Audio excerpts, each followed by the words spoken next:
These are 5 wide receivers that are absolutely bust-proof in fantasy football. You should draft them with full confidence that it will not hurt you. And honestly, I think a couple of them have higher ceilings than we think. But the point of this video, super safe floor at their ADP, kind of disrespectful ADPs, and you should not be worried about them at all. Absolutely safe picks that can either win you your league or at least not lose you your league, okay? So let's dive into my first guy. This is my guy, DJ Moore, okay? I think the easiest way to put this is to look at this game log. I will pop it up right here, right there. Last season, he was the wide receiver 6 in his breakout season with almost 1,400 yards and 8 touchdowns.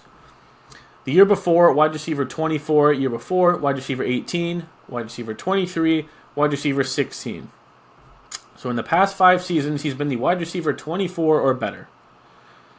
Now, in all these Carolina seasons, the Panthers' leading passer in 2019 was Kyle Allen, and DJ Moore finished as the wide receiver 16. In 2020, he was the wide receiver 23, and the leading passer was Teddy Bridgewater. 2021 was the really bad version of Cam Newton leading the Panthers in passing. He was completely washed up. And in 2022 was a combination of Baker Mayfield, who got cut, Sam Darnold, PJ Walker. Despite all that, he has managed to have 1,100 yards in every single season except 2022. At least 1,100. So this is a guy that the past 5 seasons has been a top 24 wide receiver. What do you think his ADP is right now? After being the wide receiver 6 last year, wide receiver 21. I mean, this guy is an absolute lock for 1,000 yards. And I think he's got the upside to be probably a bottom-end wide receiver 1 once again. Now, I know the offense is crowded. We'll take a look at Mike Clay's projections, which are very fair projections. He's got DJ Moore going for 1,000 yards and 7 touchdowns. And these projections are pretty popular in the fantasy community because it is very, what's the fucking word? It's very reasonable. He's not projecting any ceiling stats here. It's very reasonable averages. So he's got Keenan Allen and Odunze going for 805 or 6 each. So the only thing I would worry a lot about is consistency and maybe touchdowns from DJ Moore. But like I said, this is a guy that it doesn't matter who his quarterback is, he's going to give you 1,000 yards. And let's not act like Caleb Williams is a downside. I mean, he's a rookie quarterback, but the best quarterback that DJ Moore has played with is Justin Fields last season, who was not even a starting quarterback last year. All of DJ Moore's quarterbacks in his entire career are currently not starting in the NFL right now, with exception of Baker Mayfield, who I think he played 3 or 4 games with. And was also terrible that year. He got cut. So, I don't know, guys. Being the wide receiver 6 last season and now being valued as a wide receiver 21 in an offense that's supposed to be better and more high scoring. I know that the receiving room is more crowded with Keenan and Odunze. In my opinion, Keenan Allen's going to be the short guy. I'm not really in on Keenan Allen this year. It's going to be that slot guy that gets you 8 catches for 69 yards. Couple of scores on the season maybe. DJ Moore and Odunze I'm more in on, but I think DJ Moore's going to be the clear alpha in this offense, so I think he's a very safe option. Let's get into the next guy, DK Metcalf. So we'll take a look at DK's game log. So the last, 1, 2, 3, 4, he's played 5 seasons already, wow. He's only 26 though, so we'll discount rookie seasons. They don't really tell me much. Wide receiver 7, 14, 16, and 21. Hasn't had less than 967.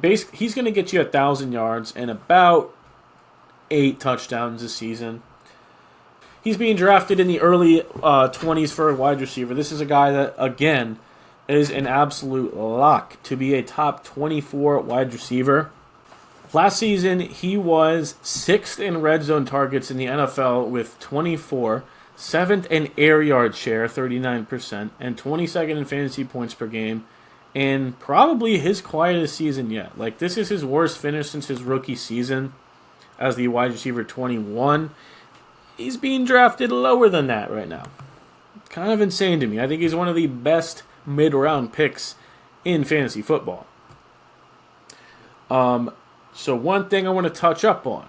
Ryan Grubb, new offensive coordinator. Shane Waldron is gone. I didn't like Shane Waldron. He was not good for these guys for fantasy football. He was the Washington football head coach or offensive coordinator the past 2 seasons, being the number 1 passing offense in college football.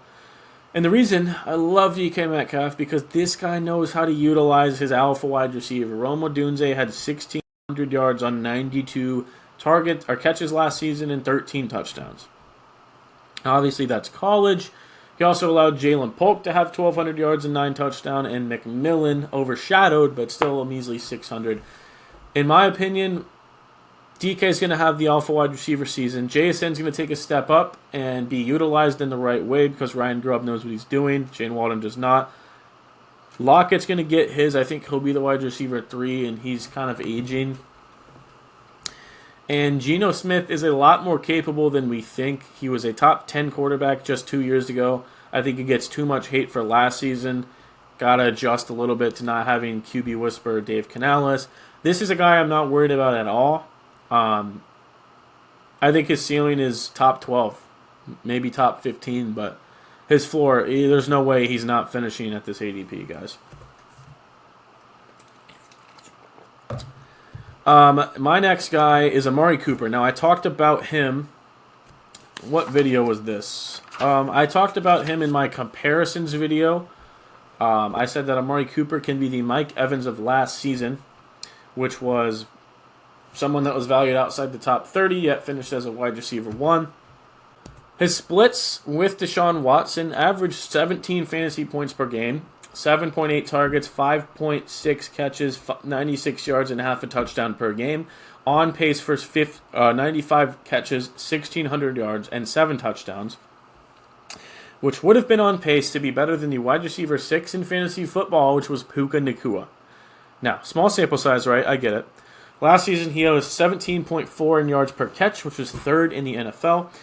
Everyone is worried because of Jerry Jeudy, I think, which is weird to me. I think that's an Elijah Moore problem, not an Amari Cooper problem. Not going to affect him at all. And people, for some reason, think that Joe Flacco was the reason for Cooper's success, which pop up right now. Cooper's top 24 every single fucking season. So not worried about that. He's still one of the best receivers in the NFL. But Joe Flacco, if you count the 200-yard game with Amari Cooper, he averages 20 points per game with Joe Flacco. If you take that out, it's 13 points per game. Now, obviously, he did that game, so you don't need to take it out. I'm just saying it inflates it to make it look like he was so much better with Joe Flacco. It was really just that game. Deshaun Watson being back is good for Amari Cooper. He's going to be a top 24 wide receiver. I don't get the ADP. The next guy is Chris Godwin. So look at Chris Godwin's game log really quick. And after this, we will talk about his new offensive coordinator.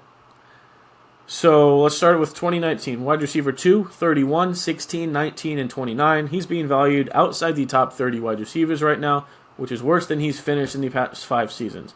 He had a very down season last year, 1,000 yards and only 2 touchdowns. Chris Godwin had 2% less target share than Mike Evans at 23%. Mike Evans scoring double-digit touchdowns and Chris Godwin scoring 2 touchdowns is very fluky. I'm not saying he's going to score more than Mike Evans. He won't. Probably not. But it's not going to be Mike Evans with fucking 12 touchdowns and Godwin with 2. It's going to be more like Evans with 8, Godwin's with 5. Like, it's going to be closer. Now, the reason I say this, Chris Godwin had his lowest slot rate last season at 30-something%. But now they have a new offensive coordinator. Dave Canales is gone. All he wanted to do was throw to Mike Evans and Rachaad White. And they have Liam Cohen, who was the offensive coordinator for the Rams in Cooper Kupp's Triple Crown season in 2021. Almost 2,000 yards. Using Kupp in the slot. Guess what? He said he's going to use Chris Godwin in the slot in the same way. Pop it up on the board. Right here. Right here. Chris Godwin is going to bounce back like a motherfucker. And he is valued below disgusting players like Xavier Worthy, and I don't have it on top of me, but I'll pop it up right here. Just take a look at how many of these players would you rather have Chris Godwin over? I don't know, man. Chris Godwin, in his, I would argue his last season was his worst season since 2018, when he was in his second season in the NFL. He still put up 1,000 yards, 12.34 yards per catch. All of these seasons where he was top 20, he was top 20 in fantasy points per game in all of these seasons, and having a 50-plus slot rate percentage. That's what he's going to have this season. So this dude, I mean, there's no chance he finishes as low as he's being drafted right now, especially if he didn't do it last year. This guy's 28. He's not 31. Still fairly young. 7 seasons in the NFL. He's got a capable quarterback, an offense that probably will be passing more, in my opinion. I got a lot of high hopes for this guy. Now, let's get into the last guy, and that is Diontae Johnson, another 28-year-old. Actually only has 5 years in the NFL. We'll pop up his stats. So after his rookie season, he was wide receiver 21. We saw wide receiver 8 season. We saw wide receiver 30 and 45. He's being drafted in the 40s right now. We saw Adam Thielen. Let me pull up Adam Thielen real quick. So we saw Adam Thielen go fucking nuts. That's 32 years old. He is 33 this season. He's not going to do shit. Okay? But we saw him, look at this stretch. Week 2, he had 20, then 31, then 15, then 27, then 28, then 15. And then the second half of the season, he finally started slowing down. But look at this sheer volume. 7 catches, 11 catches, 7 catches, 11 catches, 11 catches, 8 catches. The problem with the Panthers last season was that nobody could get open. Diontae Johnson, it's exactly why they went out and got him. He's one of the best route runners in the NFL. He is always fucking open. He is going to be the guy that gets all the target volume in this offense. I mean, in terms of points per game, he was 8th with Big Ben, 39th and 39th again with Kenny Pickett / Mitch Trubisky. And now he's got Bryce Young, and he's being valued worse than that. Now he's the clear wide receiver 1. I think George Pickens was mixing in a little bit last season. As much as these guys have added weapons, another thing that I like is Dave Canales being being the head coach. This is a guy that turned around Geno Smith in 2022 and Baker Mayfield in 2023. I think he could do the same thing with Bryce Young. And one more thing that I want to talk about. Look at this chart. I think this is from Ryan Heath. Shout out to him. Yeah. Catchable target rate versus yards per catchable target rate.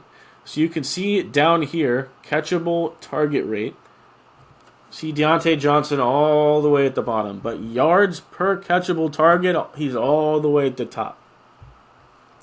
Diontae Johnson, barring injury, should easily be a top 36 wide receiver. And I think we could see some bigger weeks similar to what we saw from Adam Thielen last year.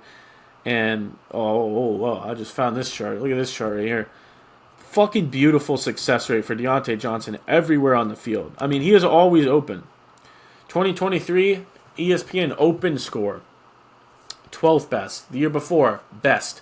Top 5 in each of the 3 previous seasons from Scott Barrett on Twitter. Diontae Johnson is always open, and he is going to be the beneficiary of this improved Carolina offense with Bryce Young and Dave Canales. Jump all over Diontae Johnson. So that is going to round out my 5 wide receivers that are absolutely the safest bust-proof players in fantasy football. I would absolutely be looking to target them in all of your drafts. Go check out the running backs one that I posted. Leave a like and a subscribe. Comment down below any more stuff you want to see from me. And go join my free fantasy football draft guide linked down below. Thank you for watching.